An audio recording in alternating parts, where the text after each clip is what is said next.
બંધ કરવાનું ટાઈમ પતી ગયો ભાવ 92 રૂપિયા ને 94 રૂપિયા થઈ જશે હા હા 5 વાગે બદલાય હા 5 વાગે એક્ઝેક્ટ બદલાઈ જાય જો આનો ટાઈમ થઈ ગયો ને ફોન હવે ના આવે નાખું તો ના આવે હા નાખું તો આવે જ નહીં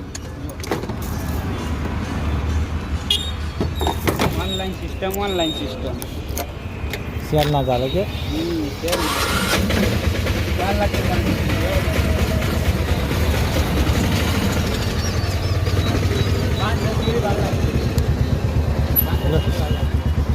આ 5 વાગે સીટ બદલાય ને એટલે 5 વાગે સીટ બદલી ને એટલે પેલા ભાઈ ભરલો ભાઈ નહીં આવે